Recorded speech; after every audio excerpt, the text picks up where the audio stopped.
Hello student.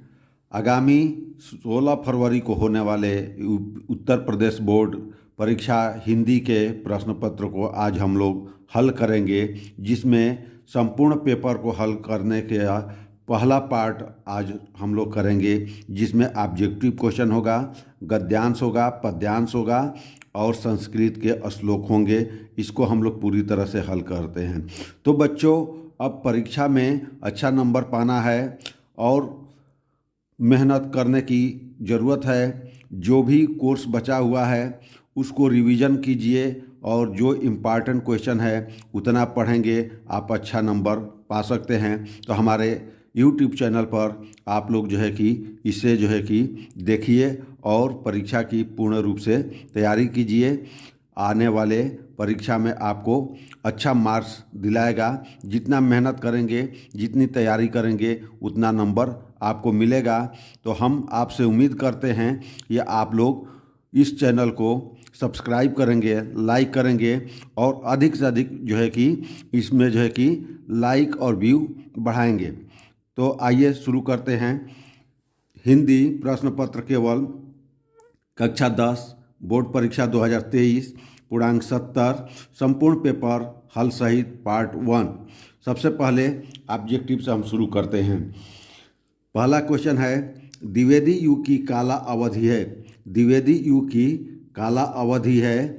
इस प्रश्न को विकल्प दिया है। ए 1850 ईस्वी से 1900 ईस्वी तक, बी 1900 से 1918 ईस्वी तक, सी 1971 से आज तक और डी 1918 ईस्वी से 1936 ईस्वी तक।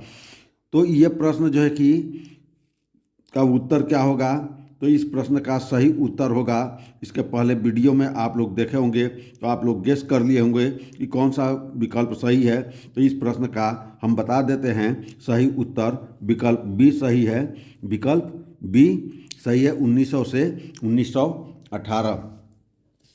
अगला क्वेश्चन है, प्रयोगवादी युग की काला अवधि है। प्रयोगवादी युग की काला अवधि है। ए 1960 से 1972 ईस्वी तक, बी 1943 ईस्वी से 1953 ईस्वी तक, सी 1971 ईस्वी से अब तक, डी 1900 से 1918 ईस्वी तक। इस भी प्रश्न को आप लोग पहले वाले वीडियो में आप लोग को ये हल कराया गया है, बताया गया है। आप इस प्रश्न का भी सही उत्तर लगा दिए होंगे। आप मुझे कमेंट करके और अपना विकल्प चुन करके आप भेज सकते हैं, जिससे पता चले कि आप पढ़े हैं। तो इस प्रश्न का भी सही उत्तर विकल्प बी है, 1943 से 1953 ईस्वी तक। इस प्रश्न का विकल्प बी सही है। अगला क्वेश्चन है, प्रगतिवादी युग की कालावधि है। यानी ये सभी युगों के बारे में एक दो प्रश्न आता है, तो इसलिए कि सारे युगों को वाले प्रश्न को कालावधि को एक साथ कर दिया गया है। इसमें से एक या दो प्रश्न आपको ऑब्जेक्टिव में मिलेगा। एक कह रहा है 1936 ईस्वी से 1943 ईस्वी तक, बी 1850 ईस्वी से 1900 ईस्वी तक, सी 1943 ईस्वी से 1953 ईस्वी तक और डी 1953 ईस्वी से 1960 ईस्वी तक। तो इस प्रश्न का सही उत्तर है विकल्प ए, 1936 से 1943 ईस्वी तक। तो इस प्रश्न का सही विकल्प ए है। अगला प्रश्न है, शुक्ल युग की काला अवधि है। शुक्ल युग की काला अवधि है। ए 1850 ईस्वी से 1900 ईस्वी तक, बी 1920 ईस्वी से 1940 ईस्वी तक। शुक्ल युग की कालावधि है। ए 1850 ईस्वी से 1900 ईस्वी तक, बी 1900 ईस्वी से 1920 ईस्वी तक, सी 1919 ईस्वी से 1938 ईस्वी तक, डी 1938 ईस्वी से 1947 ईस्वी तक। इस प्रश्न का भी सही विकल्प आप लोग जानते होंगे, लेकिन इसका सही विकल्प सी है, 1919 ईस्वी से 1938 ईस्वी तक। ये विकल्प सी सही है। अगला प्रश्न है, शुक्लोत्तर युग। शुक्लोत्तर युग की समय सीमा है। शुक्लोत्तर युग की समय सीमा है ए 1850 ईस्वी से 1900 ईस्वी तक, बी 1900 ईस्वी से 1920 ईस्वी तक, सी 1936 ईस्वी से 1947 ईस्वी तक, डी 1938 ईस्वी से 1980 ईस्वी तक। इस प्रश्न का सही उत्तर आप लोग जानते होंगे, जो मेरे पहले के वीडियो देखे होंगे और तैयारी किए होंगे तो उनको पता होगा कि इस प्रश्न का सही उत्तर क्या है। तो आइए इसका हम सही उत्तर बताते हैं। विकल्प डी सही है, 1938 ईस्वी से 1980 ईस्वी तक। इस प्रश्न का विकल्प डी सही है। अगला प्रश्न है, रीतकाल की काला अवधि है। रीतकाल की काला अवधि है ए 1643 ईस्वी से 1843 ईस्वी तक, बी 1343 ईस्वी से 1643 ईस्वी तक, सी 743 ईस्वी से 1343 ईस्वी तक, डी 1843 ईस्वी से आज तक। तो इस प्रश्न का सही उत्तर विकल्प ए है, 1643 ईस्वी से 1843 ईस्वी तक, यानी विकल्प ए सही है। अगला प्रश्न है, आधुनिक काल की समय अवधि है। आधुनिक काल की समय अवधि है ए 1850 ईस्वी से 1900 ईस्वी तक, बी 1900 ईस्वी से 1920 ईस्वी तक, सी 1919 ईस्वी से 1938 ईस्वी तक, डी 1843 ईस्वी से आज तक। तो इस प्रश्न का भी उत्तर आप लोग को पता होगा। आइए इसका हम सही उत्तर बताते हैं। विकल्प डी सही है, 1843 ईस्वी से आज तक। इस प्रश्न का सही उत्तर विकल्प डी है। अगला प्रश्न है, चिंतामणि निबंध संग्रह है। चिंतामणि निबंध संग्रह किसका है? ए रामचंद्र शुक्ल, बी महावीर प्रसाद द्विवेदी, सी यशपाल, डी जैनेन्द्र। तो चिंतामणि निबंध संग्रह है, ये किसका है? आचार्य रामचंद्र शुक्ल। विकल्प ए सही है, आचार्य रामचंद्र शुक्ल। अगला प्रश्न है, त्यागपत्र किस विधा की रचना है? त्यागपत्र किस विधा की रचना है?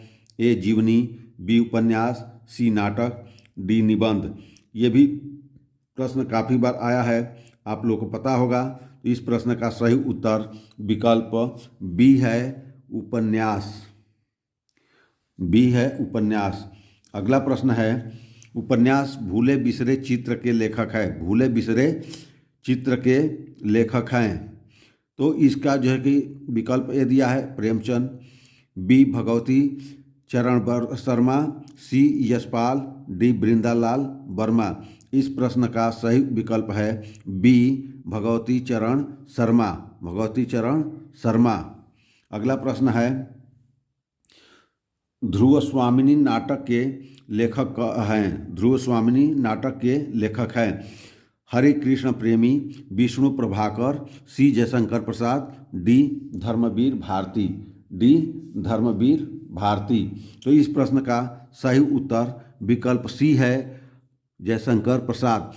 बच्चों, अब समय बहुत कम है, इन प्रश्नों को काफ़ी तैयार कीजिए अच्छी तरह से। ये काफ़ी इम्पॉर्टेंट प्रश्न है जो परीक्षा में आने की संभावना बहुत ही अधिक है। इसलिए इन प्रश्नों को काफ़ी रिवीजन कीजिए, तैयारी कीजिए और अपने आप को परीक्षा में अच्छे अंक के लिए तैयार कीजिए।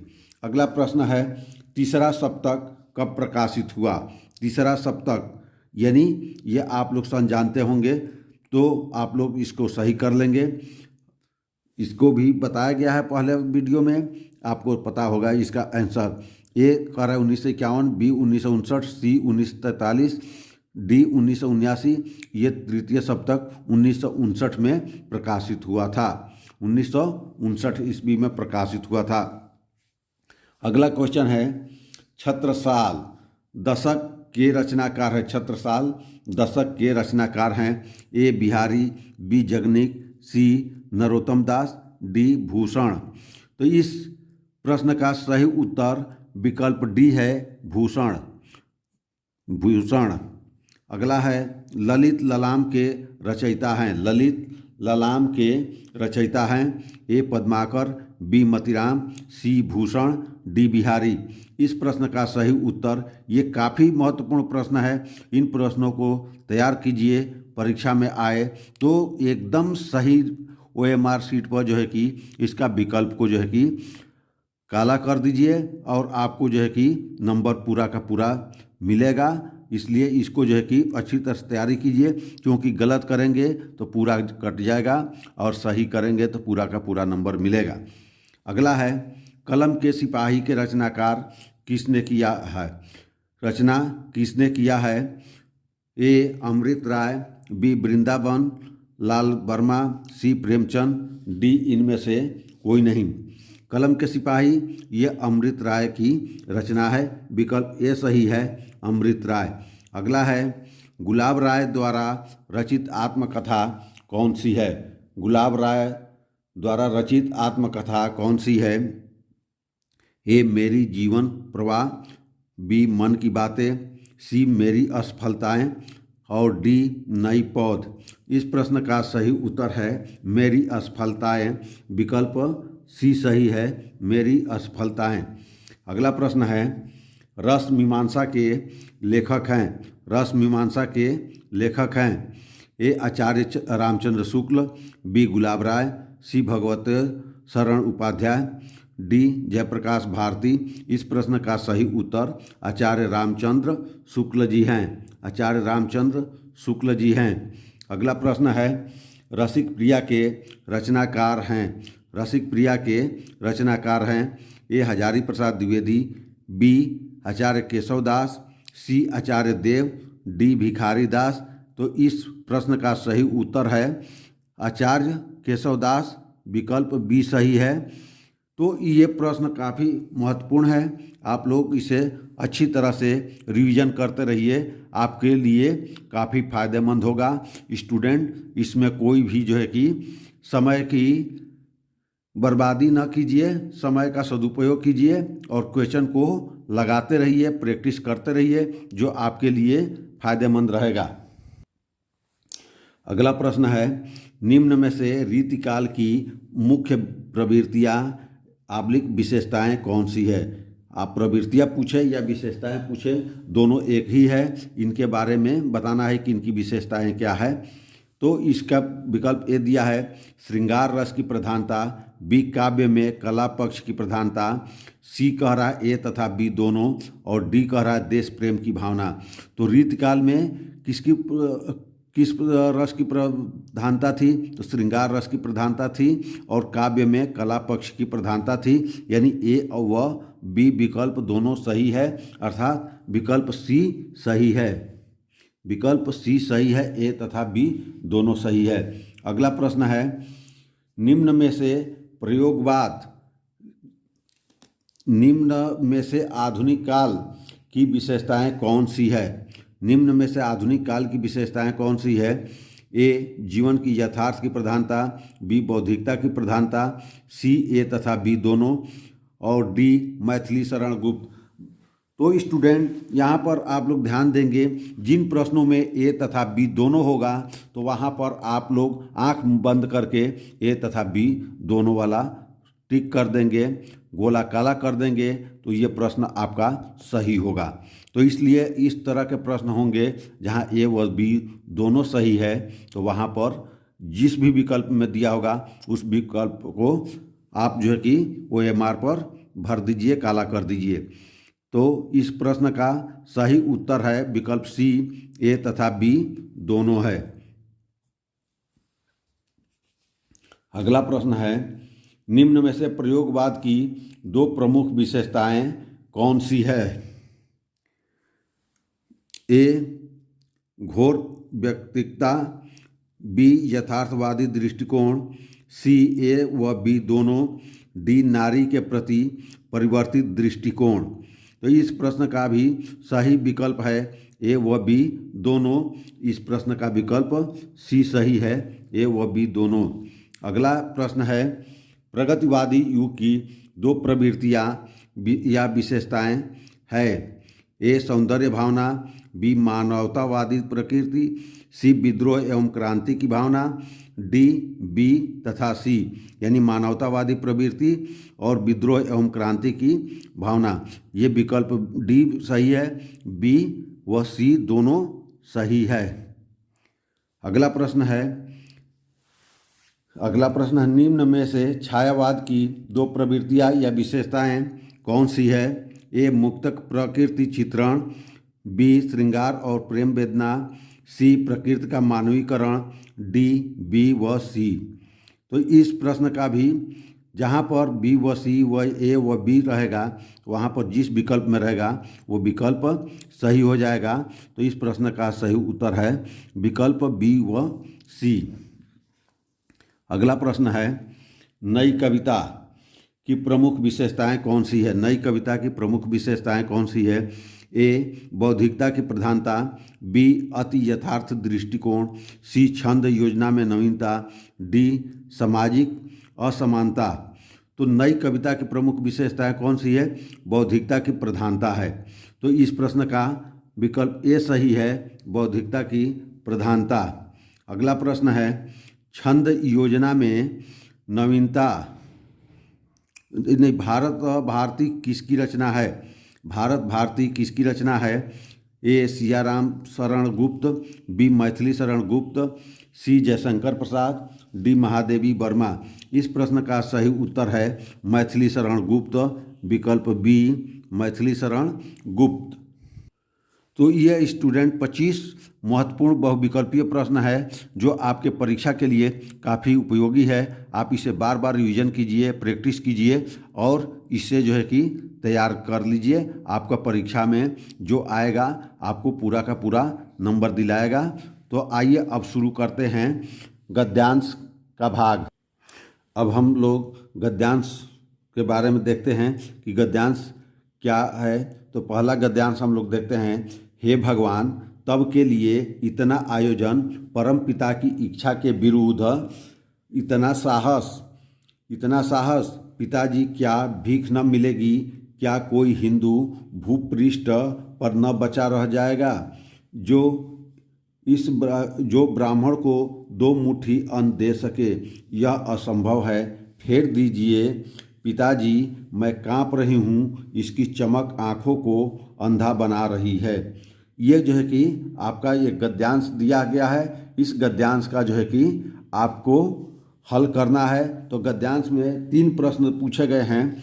पहला प्रश्न कह रहा है उपर्युक्त गद्यांश का संदर्भ लिखिए, और दूसरा कह रहा है गद्यांशों की रेखांकित अंश का भाव स्पष्ट कीजिए, और तीसरा कह रहा है ममता द्वारा किस कार्य को ईश्वर की इच्छा के विरुद्ध बताया गया है। तो इस प्रश्न का संदर्भ हम लिखेंगे, क्या लिखेंगे? संदर्भ में जो है कि हम क्या लिखेंगे? प्रस्तुत गद्यांश हमारी पाठ्य पुस्तक हिंदी के गद्य खंड में संकलित ममता शीर्षक पाठ से उद्धृत है। इसके लेखक जयशंकर प्रसाद हैं। तो ये जो है कि ममता पाठ का है, जो काफ़ी जो है कि महत्वपूर्ण पाठ है। तो इसका जो है कि आप ये संदर्भ हो गया। अब कह रहा है रेखांकित अंश की व्याख्या। रेखांकित अंश कहाँ से दिया गया है? कि दिया गया है परम पिता की इच्छा के विरुद्ध इतना साहस, पिताजी क्या भीख न मिलेगी? क्या कोई हिंदू भूपृष्ठ पर न बचा रह जाएगा? ये अंडरलाइन है, इसका अर्थ यानी व्याख्या करना है। तो आइए इसकी हम व्याख्या करते हैं। देखिए रेखांकित अंश की व्याख्या हेडिंग बना लेंगे। अगर आप जो है कि काले और नीले पेन का प्रयोग करते हैं तो काले पेन से आप हेडिंग बनाइए और नीले पेन से आप इसके लिखिए।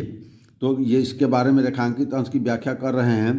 तो कह रहा है कि यह जानना आवश्यक है कि हम ईश्वर की इच्छा के बिना कुछ नहीं कर सकते हैं।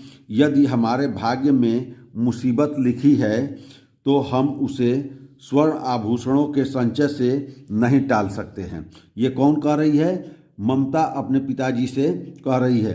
यदि ईश्वर की इच्छा से विपत्ति आती भी है तो हमें उसका सामना करने के लिए तैयार रहना चाहिए। यानी किसी भी प्रकार की विपत्ति आए तो उसकी सामना करने के लिए हमें तैयार रहना चाहिए।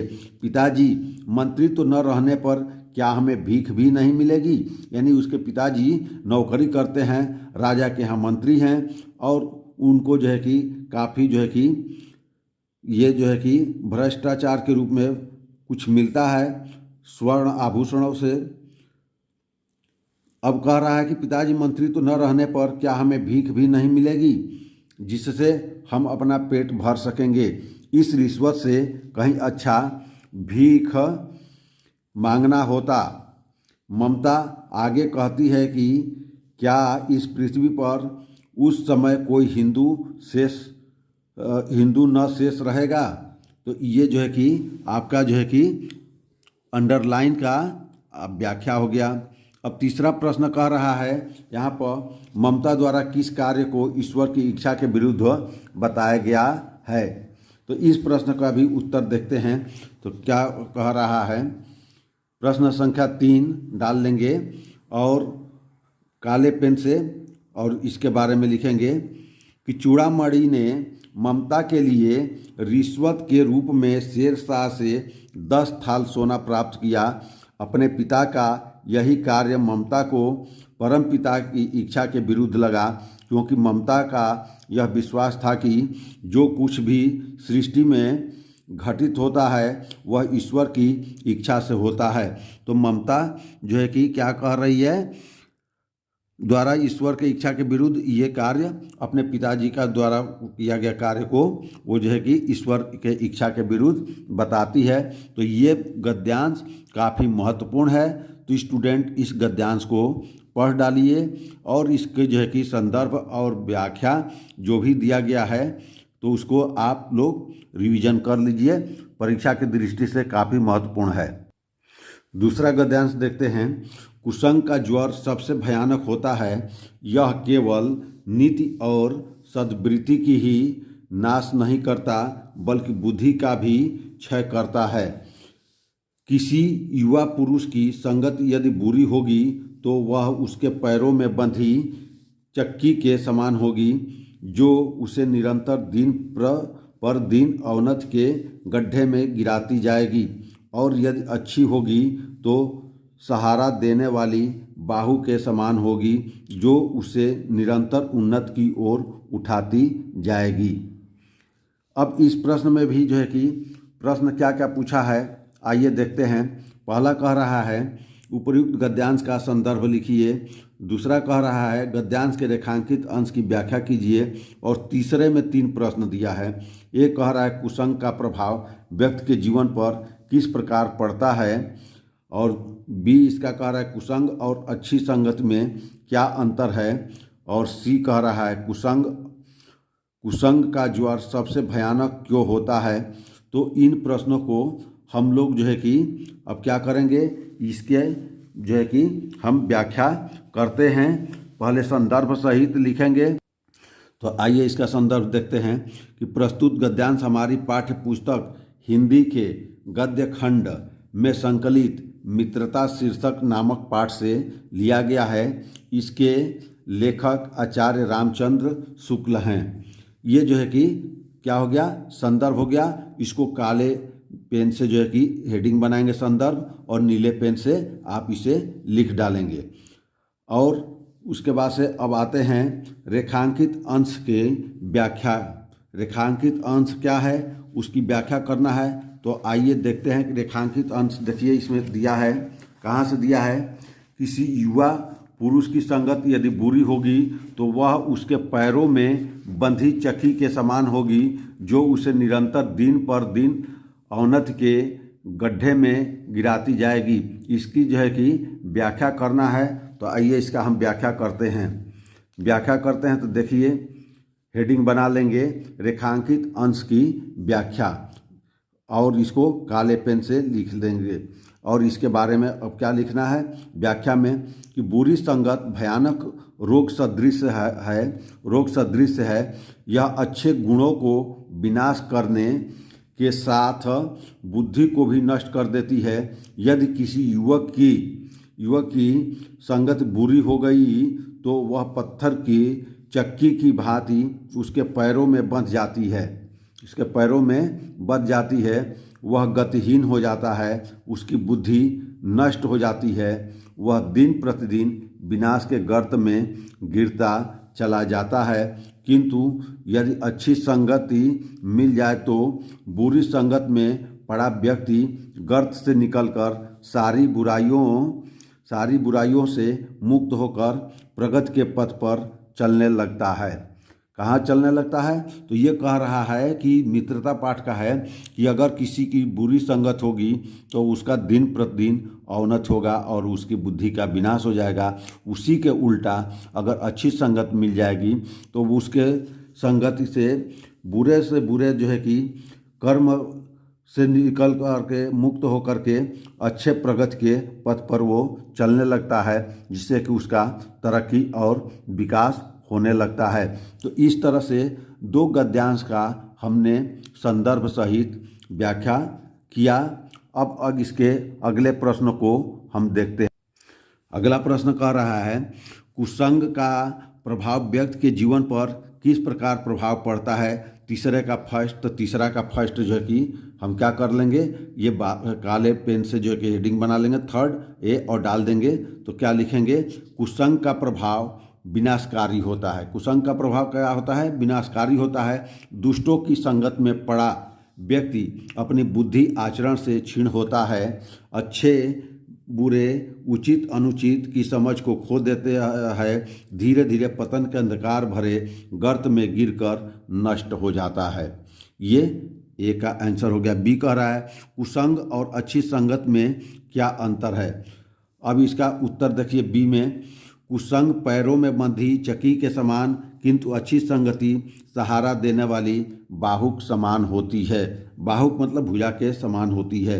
तीसरा प्रश्न कह रहा है, कुसंग का ज्वर सबसे भयानक क्यों होता है? तो इस प्रश्न का भी उत्तर देख लीजिए।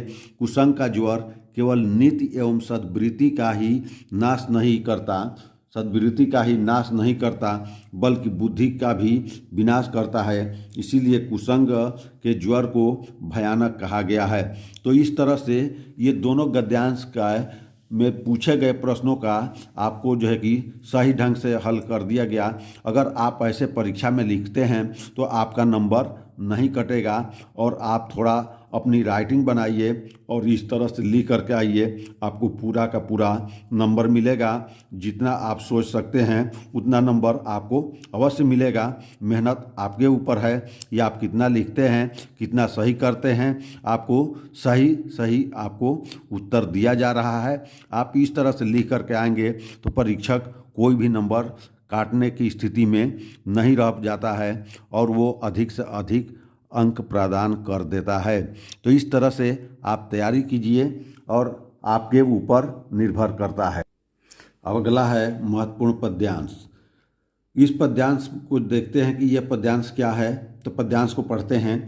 सच्चा प्रेम वही है जिसकी तृप्ति आत्मबल पर हो निर्भर, त्याग बिना निष्प्राण प्रेम है, करो प्रेम पर प्राण निछावर, देश प्रेम वह पुण्य क्षेत्र है, अमल असीम त्याग से विलसित, आत्मा के विकास से जिसमें मनुष्यता होती है विकसित। ये जो है कि पद्य दिया गया है। इसका जो है कि जो प्रश्न पूछ रहा है अब इस पद्यांश को, तो पहला प्रश्न कर रहा है, प्रस्तुत पद्यांश की संदर्भ हिंदी में व्याख्या कीजिए तथा काव्य सौंदर्य भी स्पष्ट कीजिए। दूसरा प्रश्न कह रहा है, उपयुक्त पद्यांश में कवि द्वारा किस पर प्रकाश डाला गया है? और तीसरा कह रहा है, अमल और विलसित शब्दों का अर्थ बताइए। और चौथा कह रहा है, कवि द्वारा बताई गई सच्चे प्रेम की विशेषताएं लिखिए। तो इस तरह के जो है कि ये प्रश्न दिए गए हैं, पूछा गया है, और आपको इसका सही और सटीक उत्तर लिखना है। तो आइए देखते हैं इसकी संदर्भ हम क्या लिखते हैं कि प्रस्तुत पद्यांश हमारी, संदर्भ को हेडिंग बना लेंगे ब्लैक पेन से। संदर्भ, प्रस्तुत पद्यांश हमारी पाठ्य पुस्तक हिंदी के काव्य खंड में संकलित राम नरेश त्रिपाठी द्वारा रचित स्वदेश प्रेम, इसको भी जो है कि बीच बीच में जैसे कि ये हिंदी को जो है कि आप अंडर जो है कि इन्वर्टेड कामा में करेंगे और इसको काले रंग से लिखेंगे, काले पेन से, और यहाँ पर फिर ये जो है कि लेखक का कवि का नाम है राम नरेश त्रिपाठी। इनको भी इन्वर्टेड कामा में अंडरलाइन भी कर सकते हैं। और यहाँ सब नीले से लिख रहे हैं तो इसको काले से ज़रूर लिखिए। और द्वारा रचित स्वदेश प्रेम को भी जो है कि इन्वर्टेड कामा में और इसको भी अंडरलाइन और ब्लैक पेन से लिखिए। शीर्षक कविता से अवतरित है। यह कविता त्रिपाठी जी के काव्य संग्रह स्वप्न से लिया गया है। फिर स्वप्न शब्द को भी जो है कि आप इसे ब्लैक पेन से और इन्वर्टेड कामा में लिखेंगे। तो इस तरह से आपको जो मेन शब्द है, जैसे हिंदी हो गया, राम नरेश त्रिपाठी हो गए, स्वदेश प्रेम हो गया और स्वप्न हो गया, तो ये संदर्भ में आप इस तरह से अगर लिखते हैं तो आपको नंबर पूरा का पूरा मिलेगा। अब पद्यांश का व्याख्या करते हैं। व्याख्या भी ब्लैक हेडिंग लगा देंगे और लिख देंगे व्याख्या। तो इसमें जो है कि अब शुरू करते हैं। क्या कैसे लिखना है कि कवि कहता है कि सच्चा प्रेम वही है जिसमें आत्म त्याग पर ही सच्चा प्रेम निर्भर होता है। सच्चे प्रेम के लिए यदि हमें अपने प्राणों को भी न्यौछावर करना पड़े तो पीछे नहीं रहना चाहिए। फिर पैराग्राफ चेंज करके लिखेंगे, बिना त्याग के प्रेम प्राणहीन या मृत है। त्याग से ही क्या होता है, प्रेम में प्राणों का संचार होता है। अतः सच्चे प्रेम के लिए प्राणों का बलिदान करने को भी सदैव तत्पर रहना चाहिए। देश प्रेम वह पवित्र भावना है जो निर्मल और सीमा रहित त्याग से सुशोभित होती है। देश प्रेम की भावना से ही मनुष्य की आत्मा विकसित होती है। आत्मा के विकास से मनुष्य का विकास होता है। अतः देश प्रेम से आत्मा का विकास और आत्मा के विकास से मनुष्यता का विकास करना चाहिए। ये आपका जो दिया गया है पद्य का खंड दिया गया है, इसका जो है कि व्याख्या हुआ। तो इस तरह से हम इस पद्य का व्याख्या कर लेते हैं। अब हेडिंग बनाएंगे काव्य सौंदर्य हेडिंग बनाएंगे और पहला इसमें लिखेंगे भाषा कैसी है। इसमें जो है कि राम नरेश त्रिपाठी जी की भाषा इस कविता में किस तरह की भाषा का प्रयोग किया है, सरल खड़ी बोली का प्रयोग किए हैं भाषा में। शैली क्या है, उद्बोधन कर रहे हैं। रस कैसा है, वीर रस है। छंद क्या है, प्रत्येक चरण में 16 मात्राओं वाला मात्रिक छंद है। गुण क्या है, ओज यानी जोशीला है। अलंकार क्या है, करो प्रेम पर प्राण निछावर में अनुप्रास तथा रूपक अलंकार है। कौन सा अलंकार है, अनुप्रास तथा रूपक अलंकार है। अगला कह रहा है, इसी में दूसरा प्रश्न कह रहा है कि उपर्युक्त पद्यांश में कवि द्वारा किस पर प्रकाश डाला गया है। उपर्युक्त पद्यांश में किस पर प्रकाश डाला गया है, तो इसका उत्तर लिखेंगे आप। उपर्युक्त पद्यांश में देश प्रेम की उत्पत्ति के मूल भावों पर प्रकाश डाला गया है। अगला प्रश्न कह रहा है तीसरा, अमल और विलसित शब्दों का अर्थ बताइए। तो ये देखिए शब्द अर्थ लिख दिया गया है। अमल का होता है स्वच्छ और विलसित का होता है सुशोभित। तो ये जो है कि आपका तीसरे प्रश्न का भी उत्तर हो गया। चौथा प्रश्न में कह रहा है, कवि द्वारा बताई गई सच्चे प्रेम की विशेषताएं लिखिए। कवि द्वारा बताई गई सच्चे प्रेम की विशेषताएं लिखना है। तो इसमें क्या है, देखिए यहाँ पर चौथा हमने जो है कि साइड में लाइन से घेर करके लिखा है, तो यही आप लोग को भी लिखना है। कवि द्वारा बताई गई सच्चे प्रेम की विशेषताएं निम्न है, इस तरह से लिख लेंगे। पहला पॉइंट लिखेंगे, आत्मसमर्पण की भावना कूट कूट कर भरी होनी चाहिए। यानी आत्मसमर्पण यानी अपने आप को समर्पित करने की भावना होनी चाहिए। अपने जो है कि प्राणों की आहुति देने के लिए कोई भी जो है कि क्या होना चाहिए, कमी नहीं करना चाहिए। अपने आप को निस्वार्थ प्राण को त्याग देने की क्षमता होनी चाहिए। पहला है आत्मसमर्पण की भावना कूट कूट कर भरी होनी चाहिए। दूसरा, आत्म बलिदान देने में संकोच नहीं करना चाहिए। यानी थोड़ा भी जो है कि उसके बारे में नहीं सोचना है, संकोच नहीं करना है। तीसरा, त्याग की भावना होनी चाहिए। त्याग की भावना होनी चाहिए। तो यही चौथे प्रश्न का आप इसका उत्तर लिख देंगे। तो ये आपका कवि का जो है कि जो राम नरेश त्रिपाठी द्वारा सच्चे प्रेम की बात कहा गया है वीरता वाली पाठ पर, तो उसका आपका पूरा का पूरा जो है कि इस पद्यांश की व्याख्या भी हो गया। तो इतना आप लिख करके आते हैं। ये पद्य भी जो है कि काफ़ी महत्वपूर्ण है, इम्पॉर्टेंट है। इसे आप लोग जो है कि रट जाइए, पढ़ डालिए, और इससे जो है कि जैसे जैसे बताया गया है उतनी व्याख्या और इसकी जो है काव्य सौंदर्य के बारे में आप बता देंगे, पूरा का पूरा नंबर मिल जाएगा। तो आप लोग इसे भी तैयार कर लीजिए।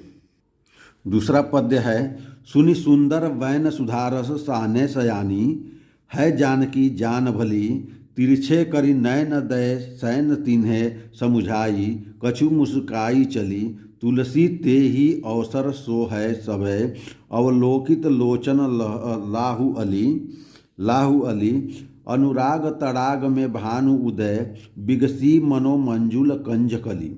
अब इसमें भी जो है कि जैसे पहले वाले प्रश्न में आपने संदर्भ लिखा था, तो उसी तरह से इसमें भी संदर्भ लिख देंगे कि संदर्भ लिखने का जो है कि तरीका जो पहले वाले जो है कि पद्य में दिया गया था, वैसे ही आप इसके भी संदर्भ को आप लिख सकते हैं कि प्रस्तुत पद्यांश हमारी पाठ्य पुस्तक हिंदी के काव्य खंड में संकलित किससे लिया गया है? गोस्वामी तुलसीदास द्वारा रचित कवितावली से संकलित वन पथ पर शीर्षक नामक जो है कि पाठ से उद्धृत किया गया है या लिया गया है। अब इन पंक्तियों का प्रसंग में क्या लिख देंगे? इन पंक्तियों में ग्राम बधुओं के प्रश्न का उत्तर देती हुई सीता जी अपने हाव भावों से ही राम के विषय में सब कुछ बता देती है, और इसके बाद से इसकी व्याख्या आप लोग कर लेंगे। तो व्याख्या हम जो है कि नहीं बता रहे हैं, हम केवल काव्य सौंदर्य आप लोगों को बता दे रहे हैं कि काव्य सौंदर्य में आप क्या लिख सकते हैं। काव्य सौंदर्य में ये क्या है? भाषा क्या है? ब्रज का है। शैली क्या है? चित्रात्मक व मुक्तक है। और गुण क्या है? माधुर्य है। रस श्रृंगार है। छंद सवैया है। शब्द शक्ति व्यंजना है। अलंकार अनुप्रास अलंकार, रूपक अलंकार, उत्प्रेक्षा अलंकार है। तो इस तरह से इन प्रश्नों का आप जो है पूछा गया है, तो उसके जो है कि व्याख्या काव्य सौंदर्य और संदर्भ प्रसंग आप इसमें कर सकते हैं। तो इस तरह से हमारे गद्यांश पद्यांश दो बता दिया गया। दोनों काफ़ी इम्पॉर्टेंट है, काफ़ी महत्वपूर्ण है। आप इसे तैयार कीजिए, परीक्षा के दृष्टि से काफ़ी ही महत्वपूर्ण है।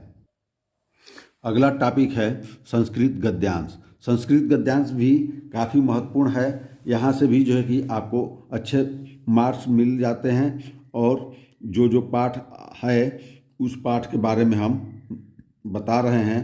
पहला जो है कि गद्यांश है, मानव जीवनस्य संस्कारणम संस्कृति अस्माकं पूर्वजा मान जीवनम संस्कृत महांतम प्रलयम अकुर्वन् ते अस्माकं जीवनस्य संस्कारणाय यान आचारान च आदर्शयन् तत् सर्वम अस्माकमेव संस्कृति।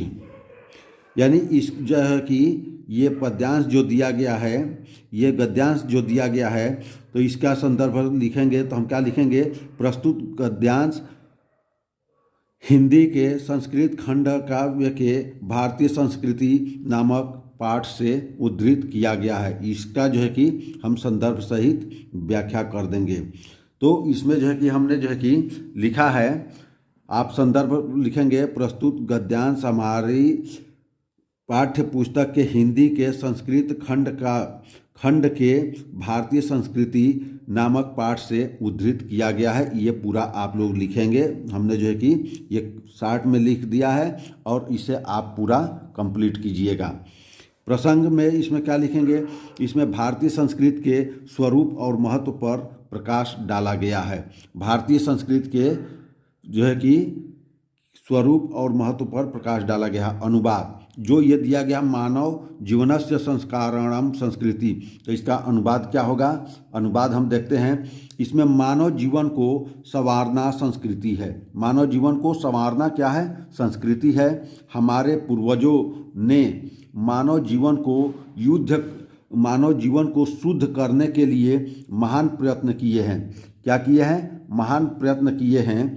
उन्होंने हमारे जीवन के संस्कारों के लिए जिन आचारों और विचारों को दिखाया वह सब हमारी संस्कृति है।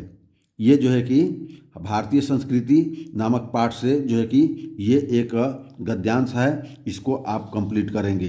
दूसरा है गद्यांश, एषा नगरी भारतीय संस्कृते संस्कृत भाषायाश्च केन्द्रस्थली अस्ति। इत एव संस्कृत वाङ्मयस्य संस्कृतेश्च आलोकः सर्वत्र प्रसृतः। मुगल युवराजः दाराशिकोः अत्रागत्य भारतीय दर्शन शास्त्राणाम् अध्ययनम् अकरोत्। स तेषां ज्ञानेन तथा प्रभावितः अभवत् यत् तेन उपनिषदाम् अनुवादाः पारसी भाषायां कारितः। तो ये जो है कि ये वाराणसी नगरी से दिया गया है। तो इसमें भी हम क्या लिखेंगे कि प्रस्तुत गद्यांश हमारी पाठ्य पुस्तक के हिंदी के संस्कृत खंड के वाराणसी पाठ से उद्धृत किया गया है। ये इतना लिख देंगे। और प्रसंग में क्या लिखेंगे? इस गद्यांश में वाराणसी की ऐतिहासिकता तथा अवस्थिति के विषय में बताया गया है। प्रसंग में लिख देंगे। अब व्याख्या कर देते हैं कि इसकी व्याख्या क्या है। तो अनुवाद देखते हैं। यह नगरी भारतीय संस्कृति और संस्कृत भाषा की केंद्र स्थली है। कौन सा नगरी? वाराणसी।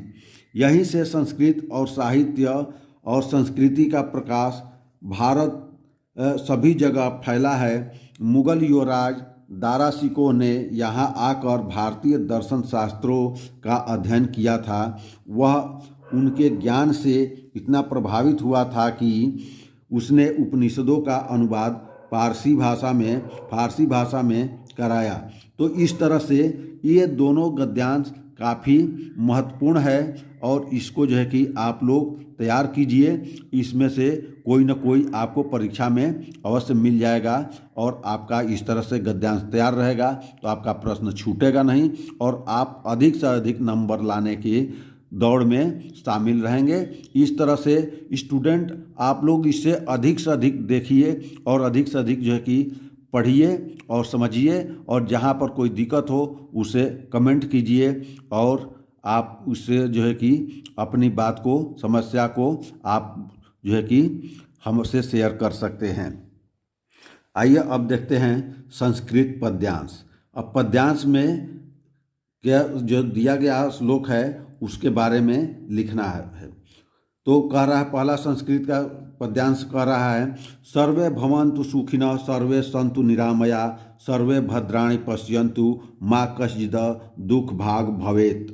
ये जो है कि बहुत ही बढ़िया, बहुत ही सुंदर ये श्लोक दिया गया है और इसका संदर्भ सहित व्याख्या अनुवाद करना है। तो संदर्भ लिखेंगे, इसको भी जो है कि काले पेन से जो है कि इसको हेडिंग बना लेंगे और लिखेंगे, प्रस्तुत श्लोक हमारी पाठ्य पुस्तक हिंदी के संस्कृत खंड के अंतर्गत भारतीय संस्कृति नामक पाठ से उद्धृत है। इसमें सभी के कल्याण की कामना की गई है। क्या की गई है? सभी के कल्याण की कामना की गई है। अनुवाद, सभी सुखी हों, सब रोग रहित हो, सब कल्याण को देखें, कोई भी दुखी न हो। इसका अर्थ ये हो गया। इसका दूसरा देखते हैं। दूसरा क्या कह रहा है, बंधनम मरणम वापि जयो वापि पराजय उभयत्र समो वीरः वीर भावो ही वीरता। यानी वीरः वीरेण पाठ से, पूज्यन्ते पाठ से ये लिया गया है। तो इसका संदर्भ क्या लिखेंगे कि प्रस्तुत श्लोक हमारी पाठ्य पुस्तक, वो पहले में लिख दिए हैं तो इसमें जो है कि हम आपको ऐसे ही बता दे रहे हैं, आप इसे समझ लीजिए कि प्रस्तुत श्लोक हमारी पाठ्य पुस्तक हिंदी के संस्कृत खंड काव्य में संकलित वीरः वीरेण पूज्यते नामक पाठ से उद्धृत किया गया है। इस श्लोक में वीरता के विषय में बताया गया है। इस श्लोक में वीरता के विषय में बताया गया है। तो इसके बारे में अब क्या लिखेंगे? अनुवाद, बंधन हो अथवा मरण, जो बंधनम मरणम वापि जयो वापि पराजय का अर्थ हो रहा है बंधन हो अथवा मरण, जीत हो या हार हो, दोनों ही अवस्थाओं में वीर समान रहता है।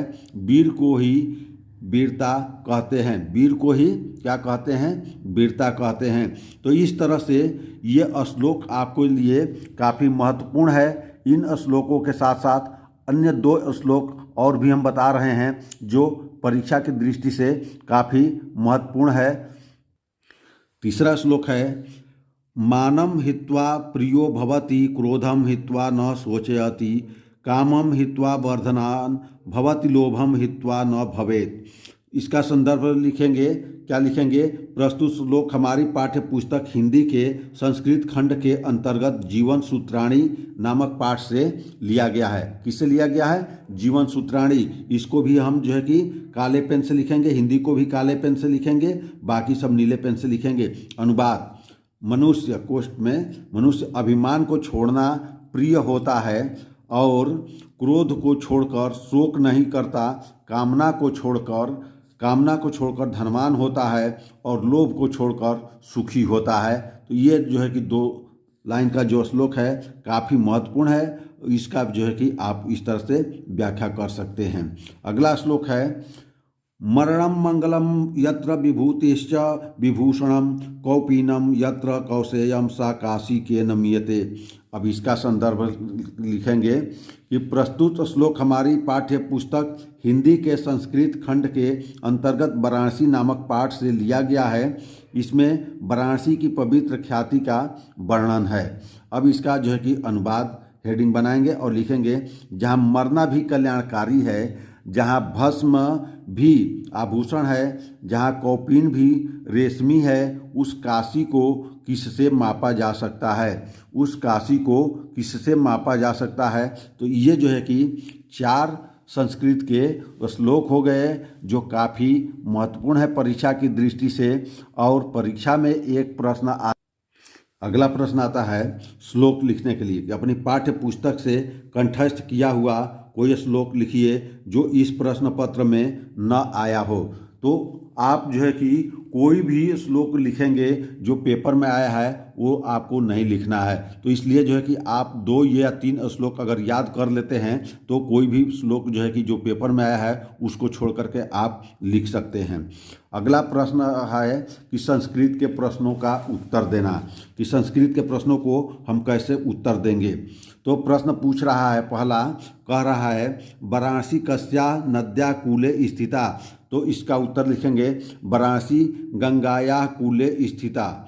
इसका उत्तर क्या लिख देंगे, वाराणसी गंगाया कूले स्थिता। अब दूसरा प्रश्न कह रहा है वाराणसी कस्या केंद्र स्थलीय अस्ति। तो इस प्रश्न का उत्तर होगा वाराणसी भारतीय संस्कृते भाषायाश्च केंद्र स्थलम अस्ति।